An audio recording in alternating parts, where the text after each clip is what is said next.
All right, so in this discussion, basically we're having a discussion here rather than just a lecture, because we talked about a lot of that stuff these past 3 weeks, and just talking about tons of information on pro-life views and biblical sexual ethics and those sorts of things, and how we got here, and all those different things.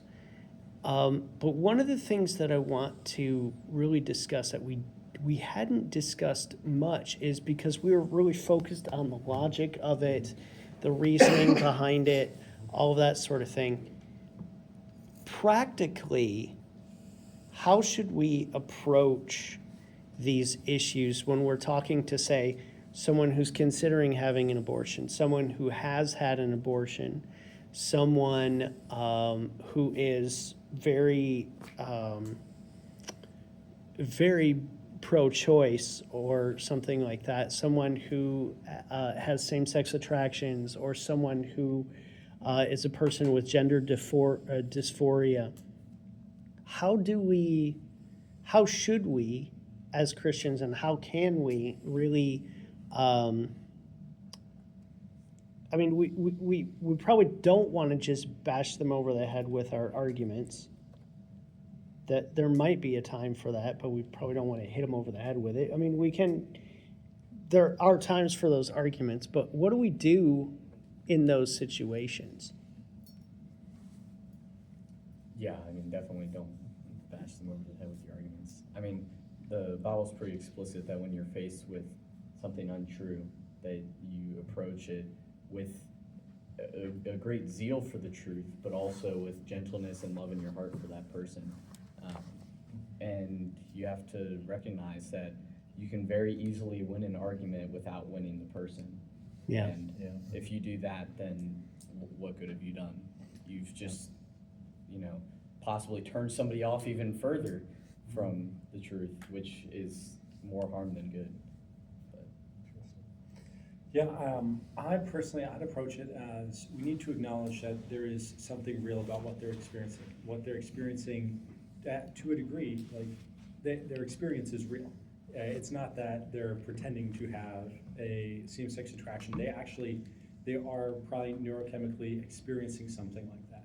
Mm-hmm. And so to recognize the reality of they are experiencing something, I think that's a starting point, and that's a good point to come in with and to recognize, okay, we might not be able to make them stop feeling this way, but we can teach them how to approach this, and we can help them approach this from a biblical framework. So I think having a non-initial view, not being like their foe, not trying to fight them, is probably that's what's going to bring about the best result, I think. Trying to be constructive and helpful. And I think at the end of the day, if they really just want to act upon that same-sex attraction, they'll find some reason, some rationalization for it, and they'll find some way to ignore you, But I think ultimately, the best thing we can do is to try and not be their friend or be their ally or anything, but try and work for the best to occur in the situation, realizing that what they're experiencing is real, and that there's still a way to live in truth while experiencing those issues, really, is what they are, while experiencing problems and setbacks and struggles in that regard, of not understanding, of not doing the correct thing.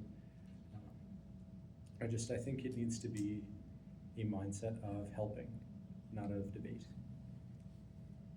Yeah, and I think to build off of that, you do want to help them, but also you're not going to win them over by trying to intellectually convince them that this is wrong. You need to help them and build them up to the point where they don't want it to be true, right? Right? You have to convince them not that it's wrong, but to not want it. This is an interesting sort of thing in recent years, and this is one of the things that we talked about, I think, last year and at the beginning of the year this year.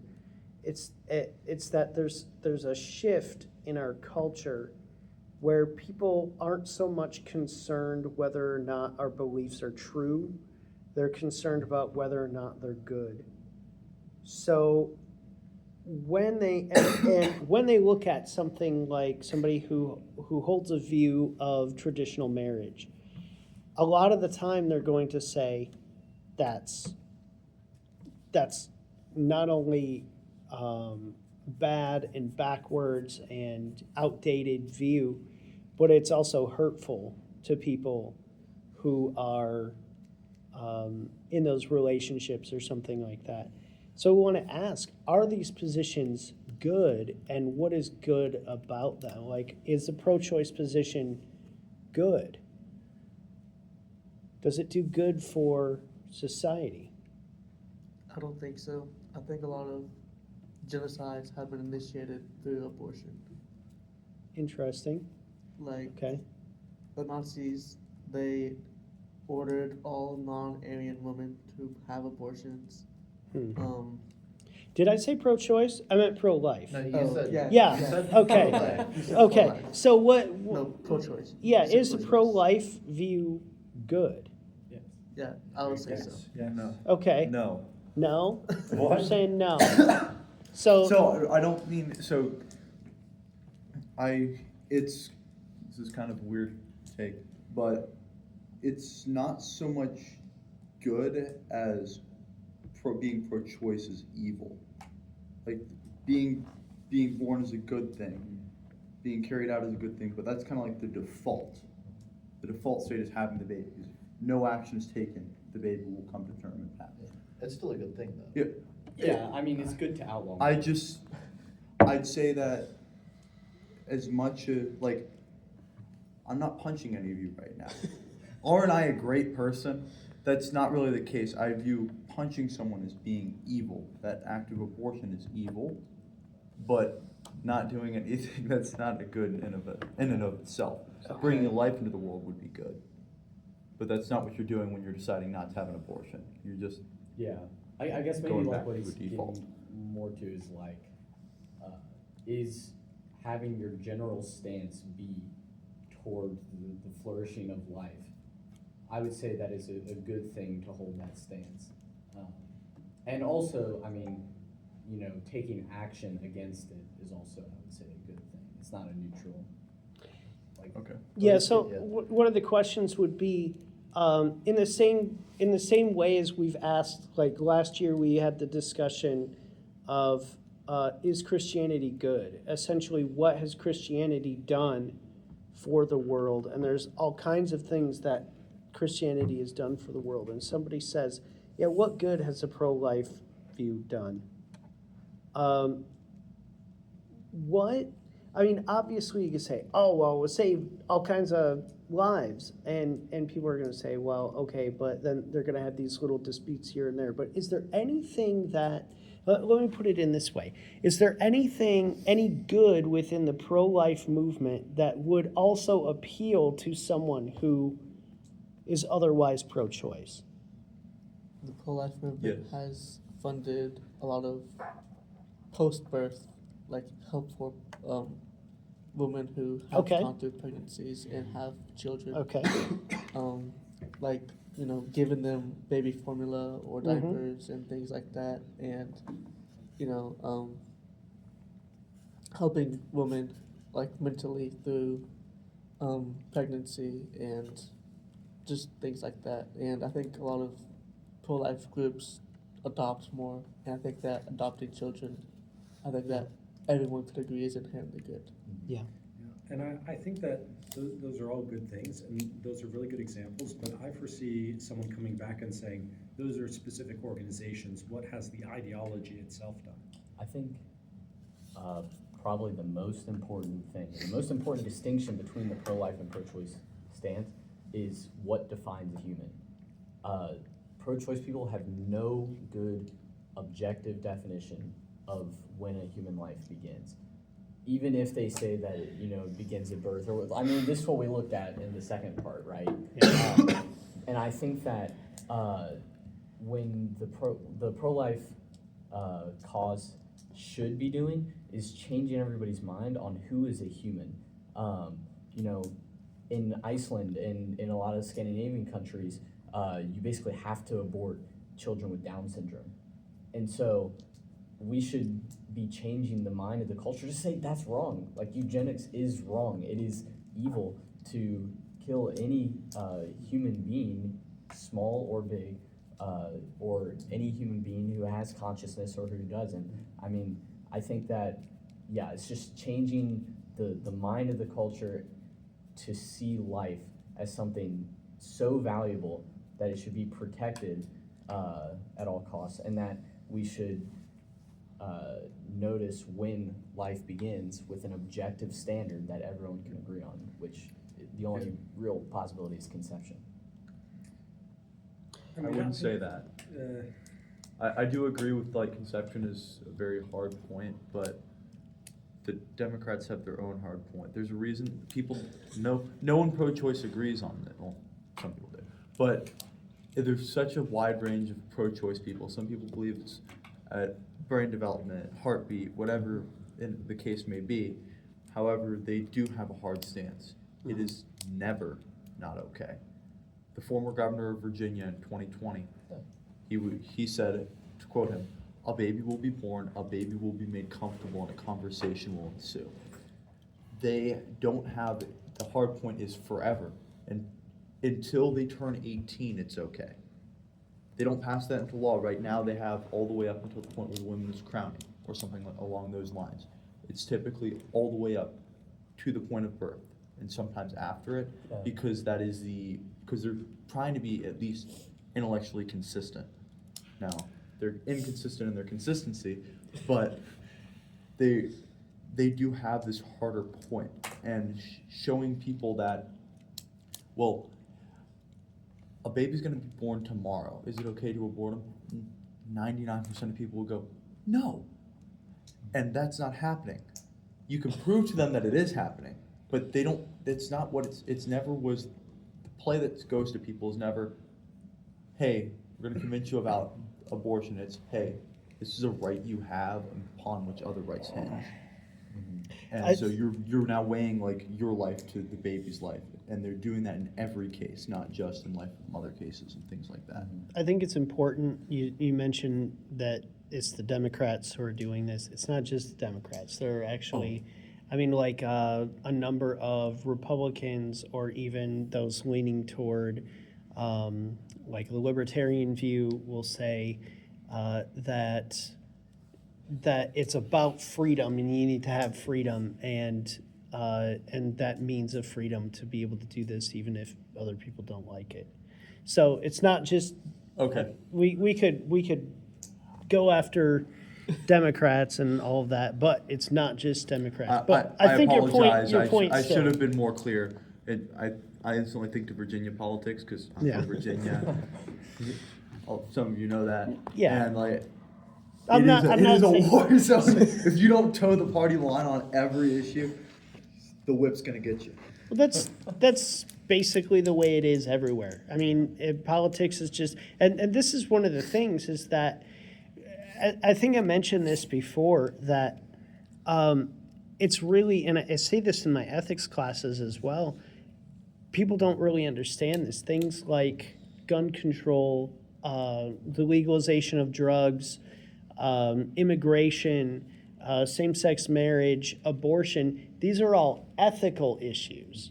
People think that those are political issues, and they think that they have to fight tooth and nail for their particular side in politics in order to, make that thing happen or whatever. But really, these are ethical issues, and people have proposed political solutions to them, but the ideas are still very ethical in nature, and that might be part of the issue too, is that it gets caught up in politics, and then people are so divided that they see a red hat that says "Make America Anything" on it, and they want to knock it off your head, because it's like, Hasn't happened yet.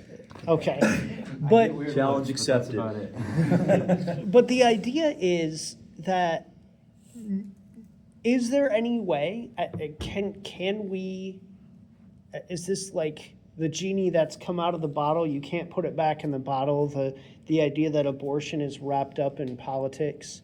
Is there any way to separate those, or do you think they're forever linked? I think they're forever linked because you look at, you said moral issues, I kind of tie morals directly to theology. And I'd very much argue that politics is applied theology. Huh.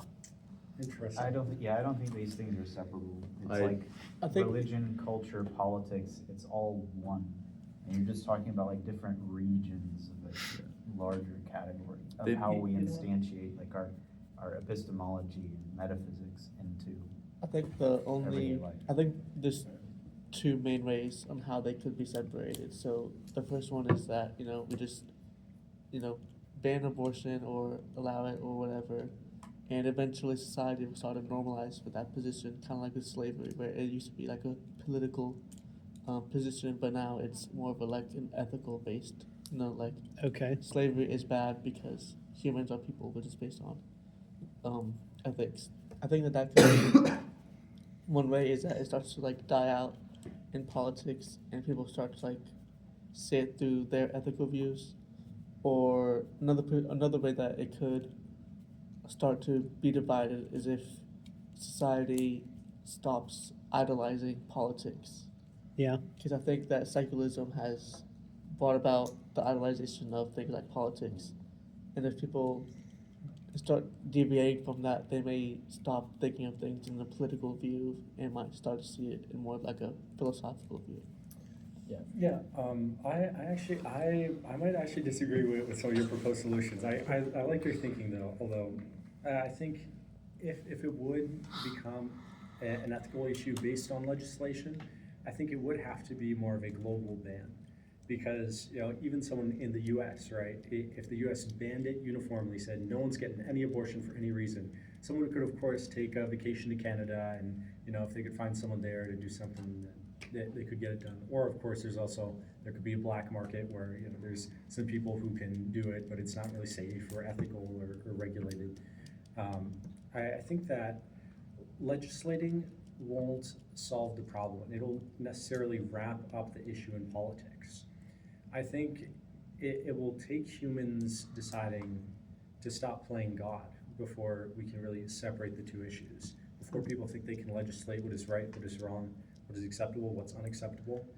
And until they stop legislating what is right and what is wrong at in a political setting, I don't think that people will truly embrace it as an ethical issue. I think it will always be wrapped up in politics because I think people inherently want it to be. The people who are pro-choice, they want the right to choose, right? And the people who are pro-life, they want generally and it varies from person to person, but generally they're going to want something across the board that is enforceable, that is going to prevent what they see as an unethical action. And so no matter what, each side wants some legislation. Or some people who are in between, like, I don't think it's right, but I think other people can do it, or probably some weirdos somewhere who have very niche opinions. I see you looking at me, I know exactly what you're thinking. Yeah, I think it could be separated from politics, but I don't think anyone wants to do that because everyone thinks they're right and everyone wants their understanding of right to be normalized, and people usually push for that through legislation. Yeah, I disagree with the premise that people don't see it as an ethical issue. I think there are very few people who see it as like a political issue. Everyone's concerned with like how the government is treating women or the baby. They're not like I think you'd struggle to find somebody who is pro-abortion because that's what the Democrats believe. Okay. Like I think everybody considers these things as both political and ethical issues. I don't think that they necessarily separate those things in their minds. Yeah, I mean, that's what makes it so vicious. Yeah. I Also don't think don't- anyone here believes that if abortion was made illegal tomorrow, it would stop. You have to have a cultural that would keep it. Like if they banned abortion in Virginia, the next election cycle it would be erased. Yeah. So it's very much downstream from culture. So while we look at this as a political issue now, because that's where people think that that's where the fighting has gotten to, but the fact that it's in politics means we've been losing this fight for 20 years. Well, actually, I'd argue since the 1960s and the sexual revolution, where we've been losing this fight, and now it's finally hitting home and violating something that we view to be more sacred than ourselves. It was kind of like what we talked about 3 weeks ago. I think we were talking about the sexual revolution and the pill, and how the pill really started, the birth control pill started a sort of a division between sex and childbearing and childbirth, that sex was now just sort of a entertainment or pastime, and it's also the way that you have children, but that's, I would think, I don't know what you all think of this, but I would think that primarily people think of sex as an entertainment sort of thing rather than as primarily a childbearing sort of thing. I've only been here for a few months, but I've already heard a couple of conversations from girls, saying talking about it in an entertainment sort of way. They weren't really concerned about pregnancy or any of that, because we've started to deviate from childbearing, like you said, in sex, and there's also like a lot of like birth control stuff here, which makes it easy. Like yesterday, I was at like the Halloween thing that they had going on in my dorm room, and they had like 3 big boxes of just condoms that they're just handing out. That's crazy. They have big boxes of condoms at the Halloween party? Yeah, they're also like giving out like free STD tests. Yeah, and Yeah, I knew that. it was very weird because like one of the boxes was like specifically glow in the dark.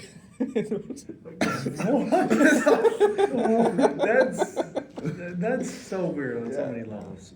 So, Yeah, me and my other Orthodox friend was looking at it very weirdly, and we left obviously. You should have taken all of them for free and done them out.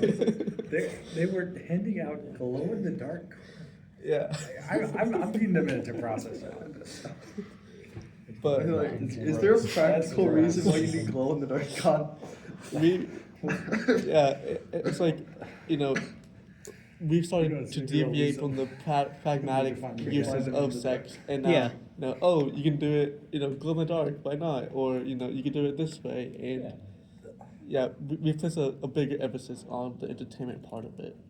Well, that's why pornography is so huge. Mm-hmm. I mean, there's some crazy statistics about like the percentage of people who watch pornography. I mean, that just shows how deep the thought of sex is this entertainment, and also it's the individualistic culture that we've built around it. It's about me and my pleasure, and whereas a biblical view of sex is not lower, but it's higher because it's all about giving yourself and not receiving something from somebody. It's about laying down your life for the person you're committed to in a covenant. So I think that I mean, I don't really see the culture changing without like some massive revival, because and honestly, like even if we did, America, I think that the problem is just that we are so individualistic and we idolize the self so much that no matter what, it seeps its way into every bit of our culture. It seeps its way into the way that we view sex. It seeps its way into our churches. I mean, I think that a lot of our modern theology in America is based off of individualism. It seeps its way into our politics with, I mean, everything in politics. And I think that that's just the main problem in America is individualism. Yeah, the whole my body, my choice. Yeah. Like I like body comedy scene. I like found like foundational to like even to the point where you can violate someone's life to life. And I think that we definitely don't have that sense of self-sacrifice. Yeah. Where- That idea that individualism is put on such a pedestal that my individual freedom to do what I want is more important than the right to life that another human has, right? And that sort of idea is something that does permeate through culture. And I guess how do we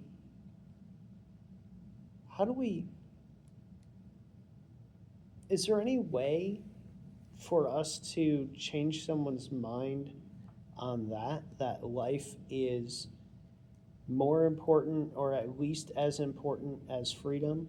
That let's just say if we're gonna put this as pitting freedom against life, the right of a woman to have freedom versus the right of the unborn to live. It seems almost default in people's minds, especially the pro-choice, and especially in the pro-choice arena, that the freedom to do what you want is it trumps the right to life of the unborn, because the right to freedom is so much more or deeper, better. Is there any sort of way that you can think of that we could try to tackle that issue? That's what religion is for. Yes, I don't think there's another answer, honestly. I think Yeah. there is. I think you can go with the secular route, like the non-aggression principle. What do you mean by that? So, Okay. I may be a minority here, okay, but Hey, welcome to the club. The problem is, in order for the non-aggression principle to hold in the case of abortion, you have to somehow prove that the fetus is also human. First of all, I feel like that's a very easy point to prove. Like, it's not a Yeah. turtle. It's hard to Not convince everybody, people of. that people don't believe it. That is a difficulty, even though at the high levels, pro-choice, the people who professionally argue for pro-choice and those sort of philosophers and thinkers all realize that the unborn are completely human from conception. First of all, let's define what is the non-aggression principle. What's that all about? So, basically, I can't derive this straight from Christianity. It implies that you have, other than just free will, God has gifted us with certain rights, or negative freedoms. So, and you can exercise these provided you do not infringe on the rights or freedoms of someone else. So you have the right to, once you have the right to property, which is, you can't derive from the Bible, I don't think. If you have that, that's a secular belief, you have the right to property, then you own yourself, and you own other things, you have the capability to defend them, so you have the right to defend your property. So that's the NAP, or the non-aggression principle. Now, you can exercise these so long as you don't infringe on the rights of other people. That's kind of foundational in our worldview. It goes back to John Locke. Our worldview as like Americans and our culture. Sorry. And also, interestingly, there's a lot of people today who will just say, well, as long as it's not hurting anybody, and that's their general outlook on ethics, is basically do whatever you want as long as it's not hurting anybody, which also happened to be what Aleister Crowley said. So, who is sort of, if you're unfamiliar, he was basically brought about a renaissance of occult practices and those sorts of things. But a lot of people who are into Wicca and those sorts of things will take a principle like do what thou wilt, but do no harm, or something along those lines. It's basically do whatever you want as long as you don't hurt anybody else. But yeah, Yeah. go ahead. And So Continue. that's the NAP. Do you guys have any questions on that? I'm gonna expand a little bit more.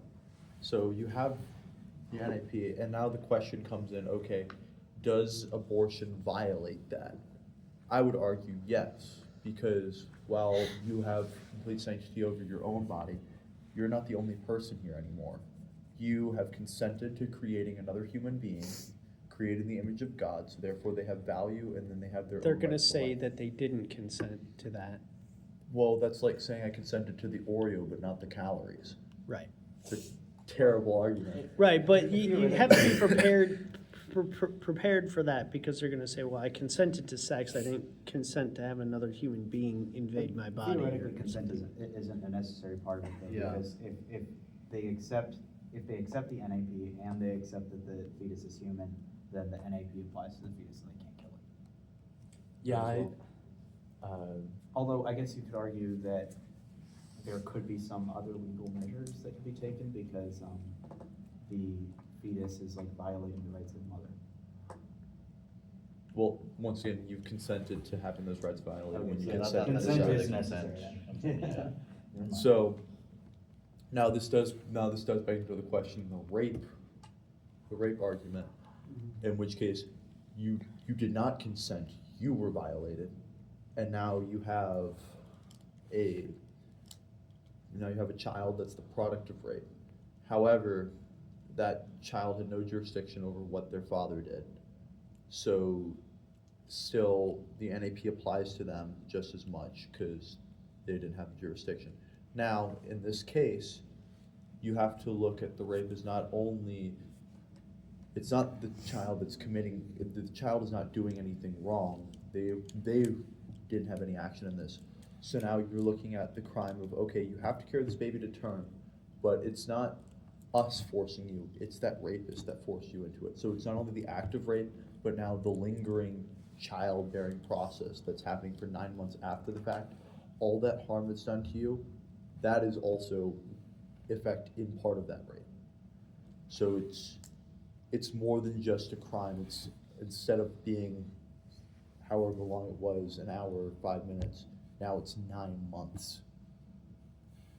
So you have to expand that out and punish it justly for that, not just the instant act in itself. This sort of side Sorry, discussion, rabbit but are you saying that rapists who get their victim pregnant should be punished more harshly because that they're essentially having their victim go through pregnancy as well?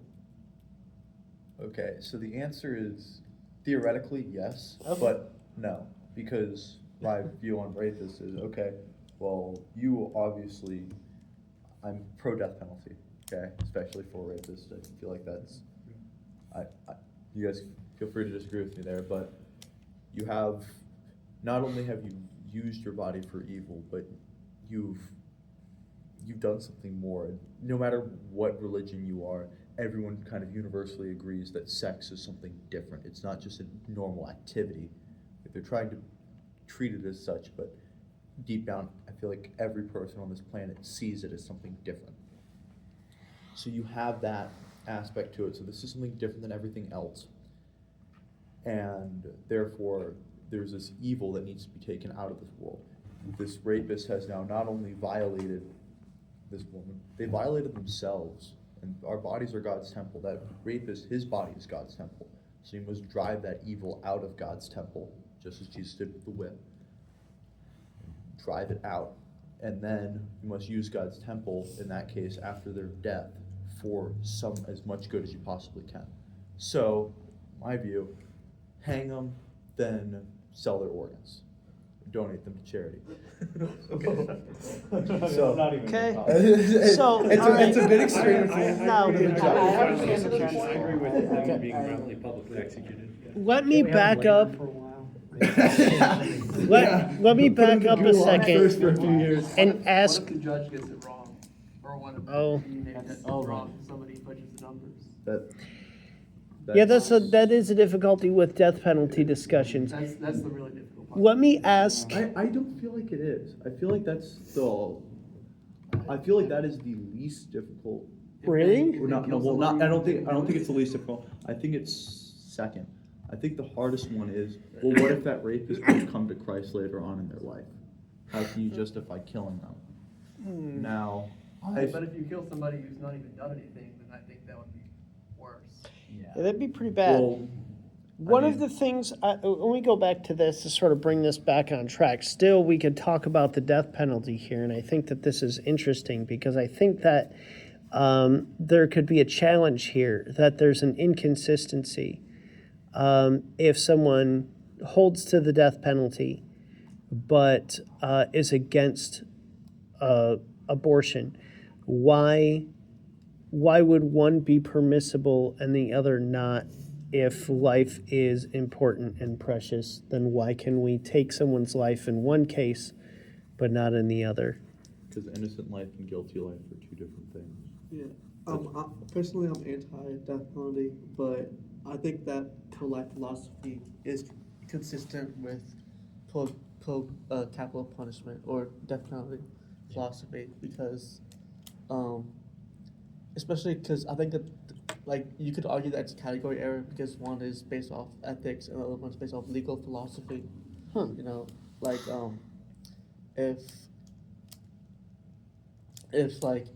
if it's beneficial to society that, you know, that some people get, you know, killed, you know, if they're like mass genocides or like Hitler type of people, then you could argue that we should kill them because it would overall benefit society. And, you know, I think it depends on like how tied like your ethics is to your legal philosophy. Yeah. I mean, I think that ultimately they should be hand in hand, and that they shouldn't be separated. But I wanted to go back to what you were saying, the initial question you had posed, asking how do we, you know, change the mind of the culture? You know, how do we get across to people? And you were like, oh, well, if we basically have this non-aggression agreement with each other, I don't think that there's anything that can be done beside coming to Christ for people to have their mind change. Because I think the only way that you can end abortion truly in the heart is by having a Philippians 2 type of humility and counting others more significant than yourself.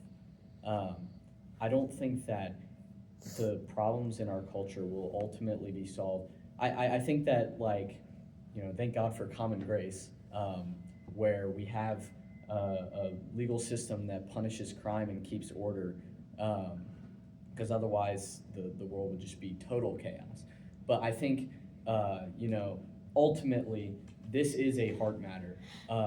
If you want to get an abortion for, let's say, you're not financially ready to have a baby, you know, you're basically saying, my financial well-being and my comfort is more important than this other person, right? I mean, the only way that you can transform that is by counting the other person more significant than yourself, and I don't think that you can do that without being a follower of Christ.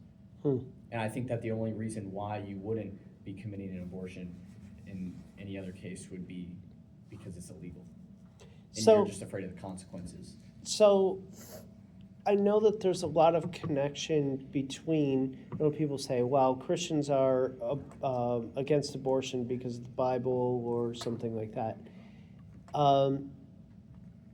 This is sort of a twofold question. Can there be people who are not Christian who are pro-life? And would you say if they are that they're being inconsistent? And alternately, sort of back to what we were discussing before, if there's somebody who doesn't accept the Bible, do we just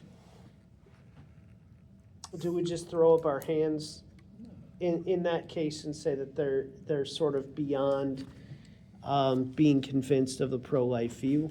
No, certainly not. Okay. I think that you can definitely like try to convince somebody with logic, but ultimately, the root of the problem, I mean, as Jesus says, what comes out of a man is what defiles him. Like, I think that ultimately this is a heart problem, and your heart will not be fixed unless you come to Christ. I disagree slightly. So I think that there are individuals who can be moved by compassion. Yeah, for And don't have the need for logical consistency. Actually, that's probably most of us, but in this specific case, there are a select few individuals who don't necessarily need to be Christian in order to agree with this. But I don't think you're going to win the wider cultural war unless there's a conversion. Yeah. I Well, agree. that would be common grace, compassion. So I think that some individuals.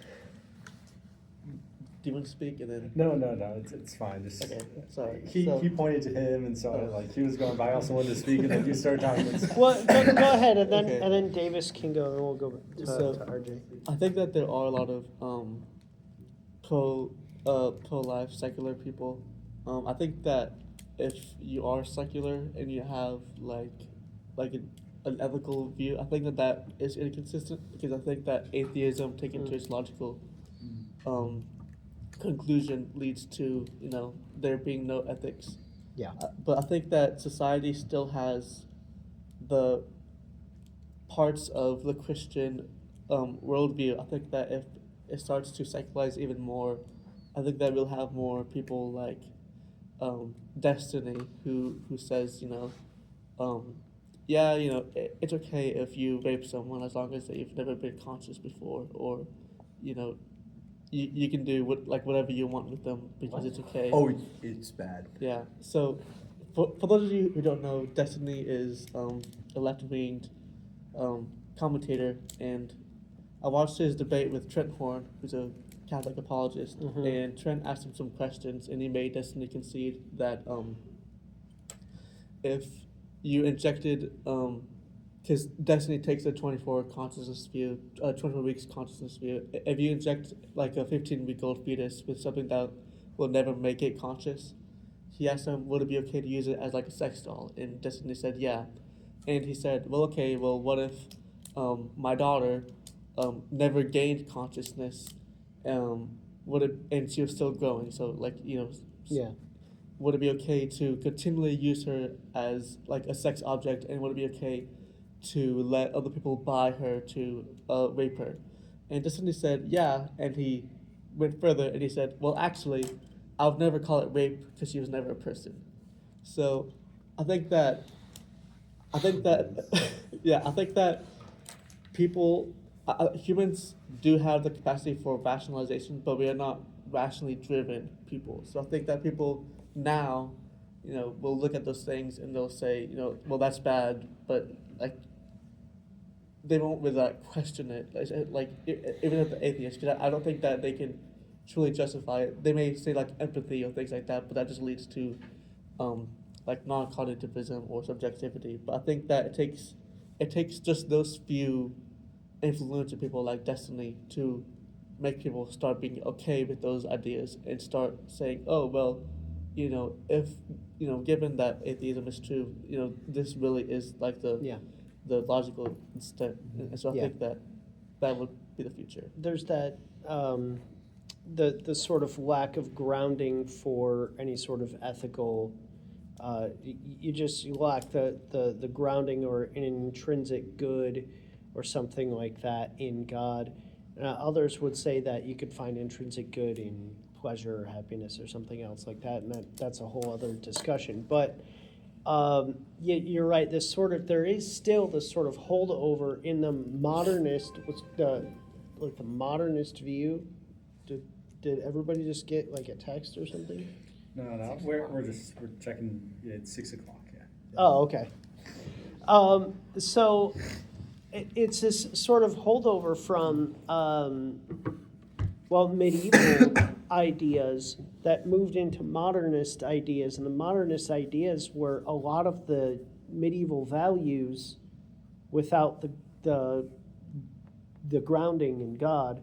And there are a lot of people still hold those values, which is, I think, what you're getting at earlier, which is people still hold to human rights and the value of human beings, even though they don't have um, a lot of grounding for it, if any grounding for it in their worldview. They still hold that position. So that might be something that's helpful. But yeah, Davis, go ahead.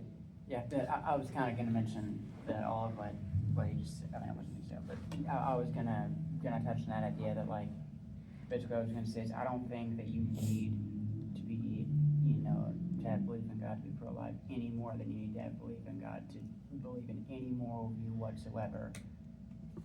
Because I think, if you're a complete, materialist, complete naturalist, you can't have any actual moral view, have any kind of objective morality, because it would be inconsistent.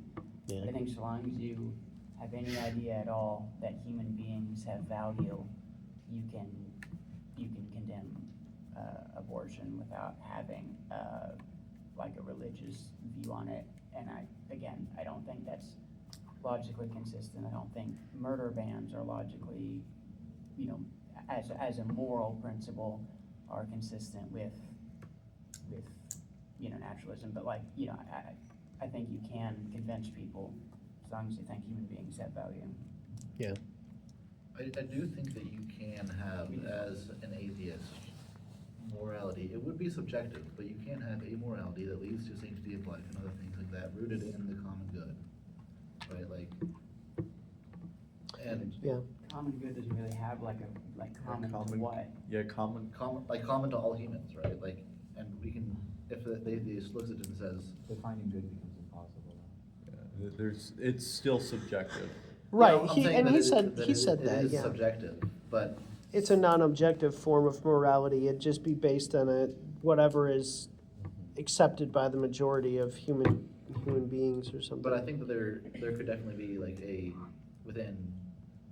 you could reach from an atheistic viewpoint the idea that life is good, right? Mhm. And I think that you can conclude that from nature and right, say that because life is good, and then we can look at biology and say that these people, that the unborn are humans, that then you could say that it is good for the unborn to have life. It might be more difficult in those scenarios because, easily if you're looking at nature, you could end up in something like social Darwinism, which says, don't give any help to the poor, let them die, and that sort of thing.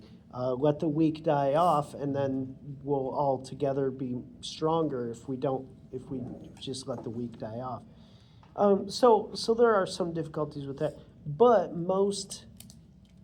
even most atheists are not going to hold that view, right? The question, the thing is that most will say that there's, we should not murder each other. Why? It's gonna be a little more difficult for them to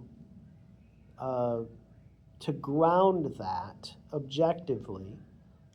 Certainly they could ground it subjectively and say, I feel that's bad, or culture, or it's against the law, or something like that. But to ground it in something that's not going to change objectively is going to be a little more difficult. But yeah, that's certainly possible, and it's possible. It's just whether or not you agree with them on their particular worldview. If they hold a worldview that holds human rights in high regard, they're going to that's something that you can have a discussion with them about, right? Because then you can say, well, if you hold human rights in high regard, even if they don't have even if they don't know why they hold human rights in high regard, you can still use that. Yeah, but then you get abortion whack-a-mole, where you convince this generation and the next generation feels differently. Yeah, Oh, that's certainly the case, and that's why it's sort of that's why it's a difficulty to go down that road, because then things are changing in that case. So I'd like to give an argument that I don't agree with, but someone did give to me. And it was basically kind of similar to social Darwinism of, well, look at it, it's terrible that babies are dying right now, but look at it as a good thing. Because who are the people that are having abortions? It's not the Christians. This is recording. Be careful with your next words. He already said that he doesn't agree with the argument. He's bringing like another person's argument to him, like he's Yeah, playing open. I don't agree with He's this. not holding this. If he is, we got bigger issues. And basically, the argument was, it's kind of like, it's kind of Darwinism, like, okay, well, if you have a culture that doesn't respect human life, if you don't respect human life, you're not gonna have children. And as long as we have children and then don't send them immediately to the types of people that have a bunch of abortions, as long as like we keep them in our families, raise them properly, we can beat this in one generation. So don't even worry about it, because in 20 years the culture will be shifted entirely, because we are the ones that are reproducing and having children. And it may be now 50-50 split in the population, but in the next generation it will be 10-1, Well, 100-1. interestingly, I think that there are a lot of people who were raised by Christians, raised in a Christian environment, and may even still be Christians who now support abortion. See it as a women's rights issue, or fighting for women's rights, and that's what God would want, is to fight for the rights of women, or something like that. So I mean, I could see why a person might say that, but I mean, just by I mean, obviously you don't think that's a good argument, but And like I responded to them with like, okay, if you're gonna be full on practicality, look at it this way. If you have very socially conservative policies like pro-life bills that are like very with very little wiggle room, it's now like a deterrent, because you will no longer have those people moving to your state, to your county, to your neighborhood. And so you can kind of like just push them away and keep them out with these policies. Have you heard about the Benedict option? No, I can't say I have. So a little bit of what you're saying is kind of, they look at what Muslim populations have done, where they've been small, but they've congregated together, and they've stuck solid on certain things, and they've been insular. In other words, they don't integrate with the community as much. Their kids stay in their masjids or whatever, and they keep them all in their little area, and they grow up very much, attuned to what the Muslim community wants. And they're able to take over areas with this approach.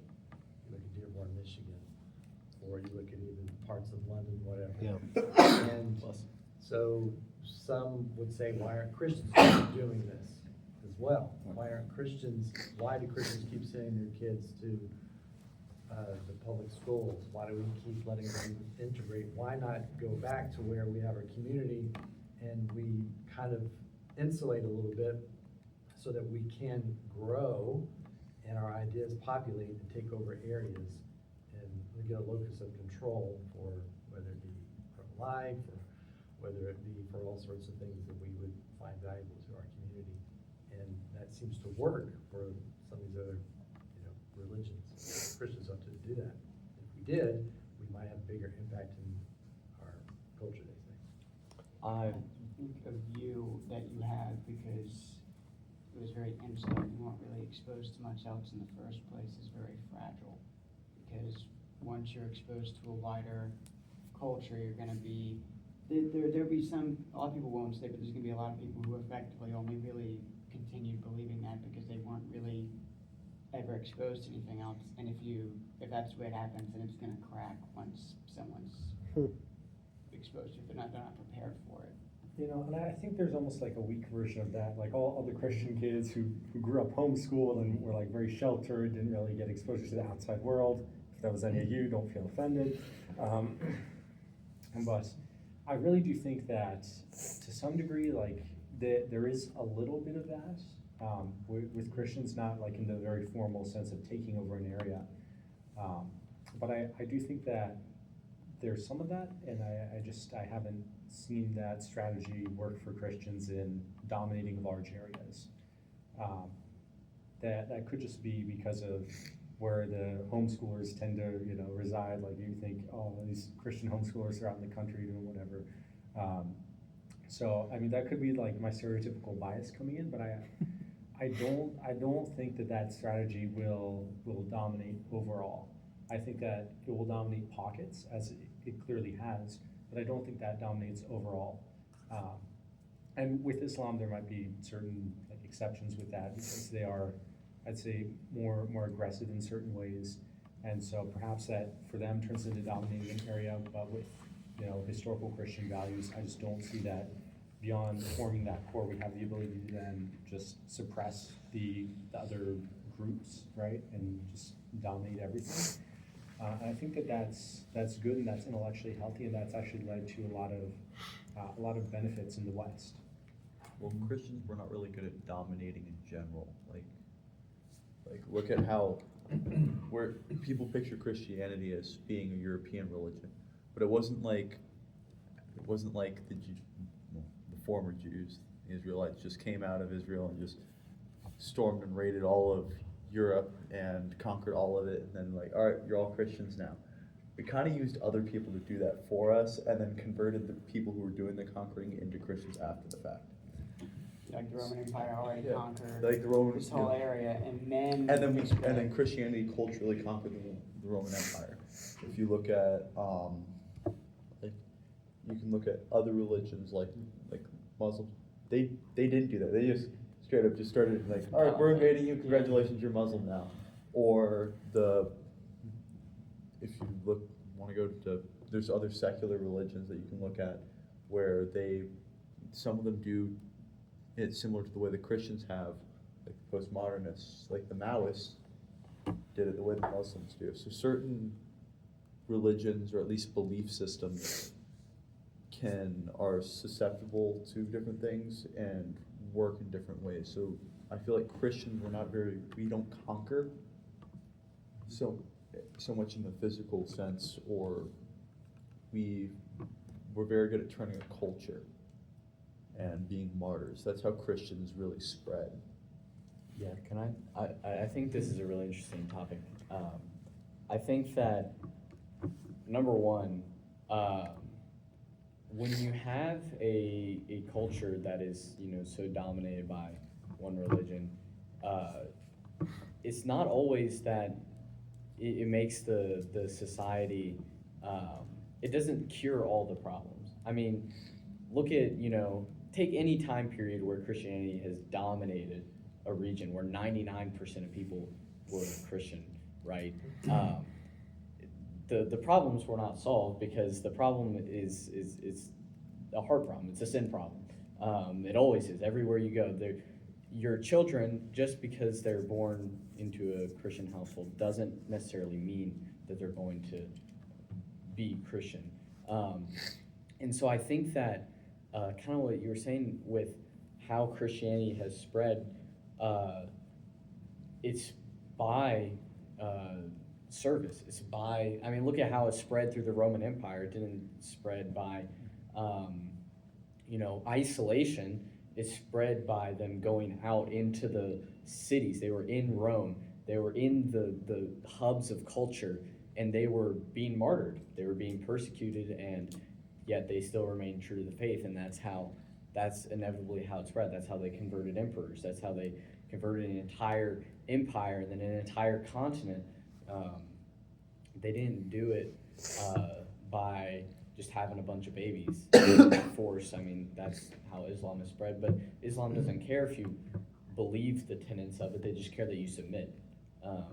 But Christianity, I mean, we have to care that every person who hears the gospel should believe it. We shouldn't just want a professing, nominal Christian society. Because honestly, I think that a nominal cultural Christianity is more dangerous than strict atheism.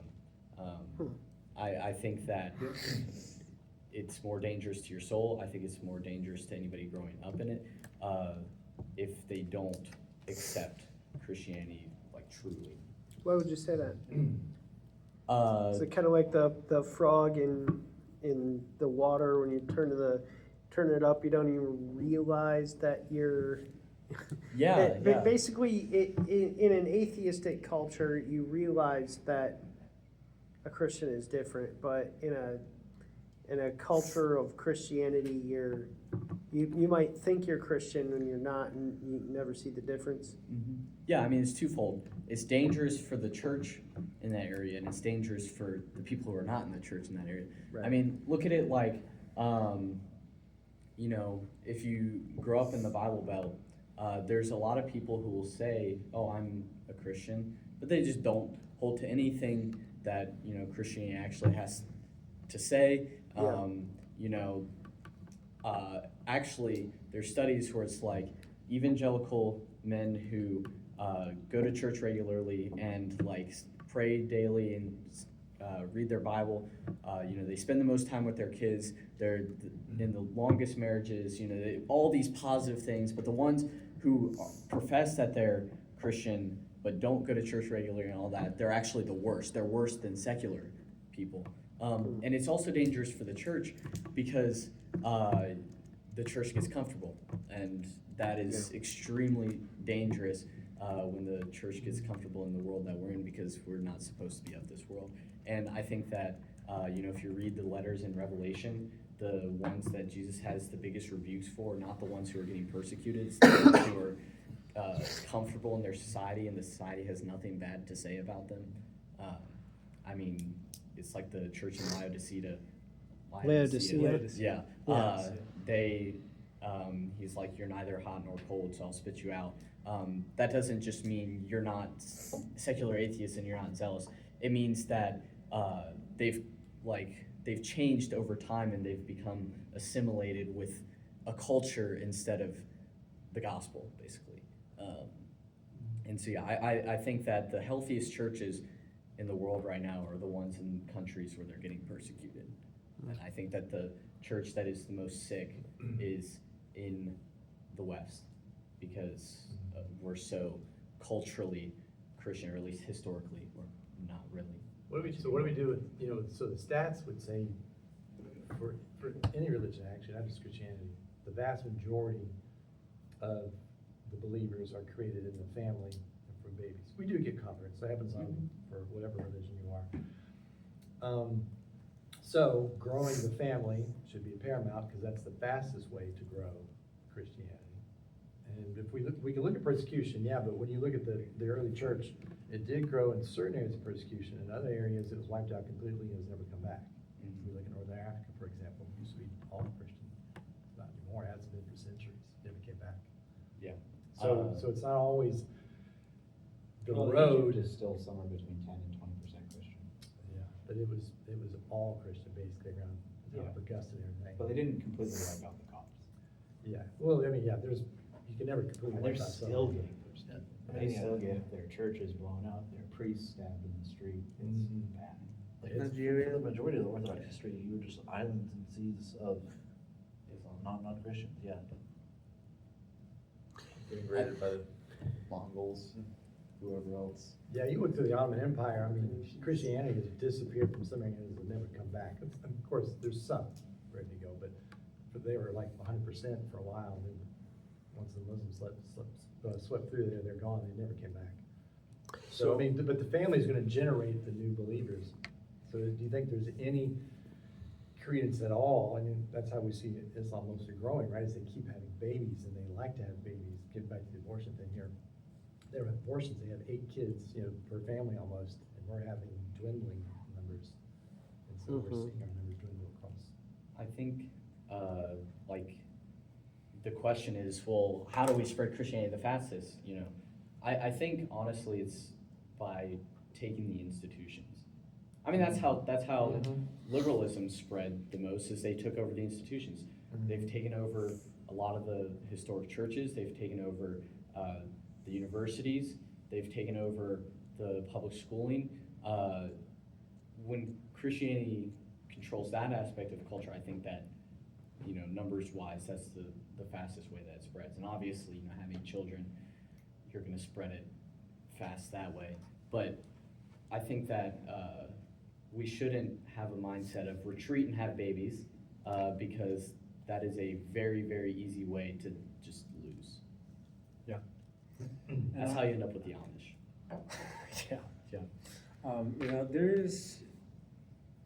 I've heard there is a leader, not really from my denomination, but they're toward keeping very similar in many respects, historically, where someone came to them and they said, convert me, basically, and the person said no.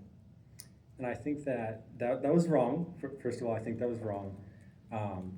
But it really showed a philosophy that person understood, which was, we're not the ones ultimately who are opening people's minds to the truth. We can argue, we can persuade, but ultimately the fastest way to get true converts to Christianity is to convince God to do it, basically, which we can't really convince God. He's smarter than us. But You're sounding like a Calvinist. a what? You sound so much like a Calvinist. It's Yeah, That's that's what I was why- gonna say, that's there's a why. lot of Calvinism Oh, going God. on. The Calvinist corner. No. Davis is like, Citing his not Calvinist by any means, Very okay? big on free will. If- That is my solution to the problem. If I remember my quote right, I don't think I can cite his name on recording. It's bad. But St. Seraphim of Sorrow said, "There is a spirit of peace, and 1,000 ways you will be saved." It's the fastest way to convert people is not like debate or argumentation. It's to work on your own salvation. Because when you are holy, people can tell. They look at you and they see it. And when somebody holy walks, when someone truly holy walks into a room, the air changes. That's really true. However, there's a second look, and like the church has been, not so much problem with Orthodox and the Catholics, but the Protestants we've all been having this fight of, we got to be more inclusive. We got to get people to come into the church more. And now you have people that walk in the church, look around, turn around, and walk back out, because they're not looking to feel good. They're not looking to try and become Christian. They're looking to see if it's real. And the solution is get them to Christ. That's what happens. But a lot of young men are coming to the church now that are grown up atheists, are looking for something. And they're like, okay, I'm looking for some sort of, why is masculinity a good thing? They're looking for these things. And they walk into the Sparkle Creed church or whatever it is. oh no, not that abomination. And they walk in and they go, all these men are weak. I don't want to be that. And they will settle for Andrew Tate. Yeah. Because, my gosh, I know I'm supposed to be strong because we as Christians are. Yeah. And they know that. They don't see anything else. They walk into a church and then they turn away. We need to focus on not just which it's a good thing to focus on theology and other things like that, but when someone who's starving to death walks into the church, the first thing you do is give them food. You don't go, well, I'm talking about Jesus Christ. That's the end goal. That's what we do. That's week 2 of orientation. First thing we got to do is we got to get you so that you can even begin to accept the church and what Jesus did. So we talked about this a while back and sort of this discussion. I can't remember if this came up in the last couple of weeks or not, but this discussion about men and sort of just masculinity in general, that there seem to be two things that men, like two camps that men can fall into these days. It's either to essentially feminize and follow the way that what would be more considered a less masculine way of doing things, and not roughhousing as boys, or whatever might be the case, or the opposite approach, which is to become the like stereotypical frat boy sort of thing, going to the weight room all day and trying to sleep with as many women as possible or whatever. But the church offers a true masculinity, and a true masculinity, kind of like what you said here, is this masculinity that will fight for people. This is actually something that Southland has been talking about the last few weeks, and it's true. It's that men need to stand up and fight for things. Now I look around this room, and we've had these discussions about abortion the last 3 weeks, and I think in every one of those, it was all men in the room. The men in this room want to fight for those who maybe can't fight for themselves, right? One of the arguments that a lot of people put forward is that, and something that some men will put forward is like, I'm just a guy. I can't really say anything on abortion. It's not my place to say anything on abortion. But I think what we've come to understand is that a true man will see that need to stand up for those who are in need, to stand up for those who are vulnerable, who are in difficult situations. Not just the unborn, but the woman who's in a crisis pregnancy, the woman who, the majority of women, I would say the majority of women don't wake up on the day of their abortion and say, yes, I get to go have an abortion today. They might feel trapped. They might feel like they have no choice. And I'm glad to see that this is a room full of guys willing to stand up for them and for the unborn. And I think that that's an important thing. And for guys that just, for either for women who say it or for guys who say it, that this is not a guy issue and guys should stay out of it. I think that's a big problem. That's a lie. Yeah. And I think that's a good place to end, because we have time, basically. Yes, we are in fact out of time. Would someone like to pray to end our time here today? All right. Yeah. Oh, go ahead. Okay. Go ahead, Carson. Lord, thank you so much for these guys and this discussion. God, truly, we hope to mirror you, and we hope to exemplify Christ's example of humility. And we want to come together and understand these topics better and what to do about them so that we can serve. And so that we can have the heart of Christ toward people who are, considering abortion, who have same-sex attraction, whatever it may be. God, just give us what Christ had, which was a gentle and lowly heart, one that welled with compassion and sought to help, but also was unwavering in the truth. So God, just please help us to see that we shouldn't try to win arguments and not people. And that this really is not a battle of flesh and blood, but a battle of spiritual power. And God, we know that you rule it all, and your plan will work out, and we trust that. And so God, just may we live this out. If we ever come across a conversation that'll be on this topic or any other hard topic, God, just give us the grace to love and be gracious to others as you've been to us. And so in Jesus' name, we pray this. Amen. Amen.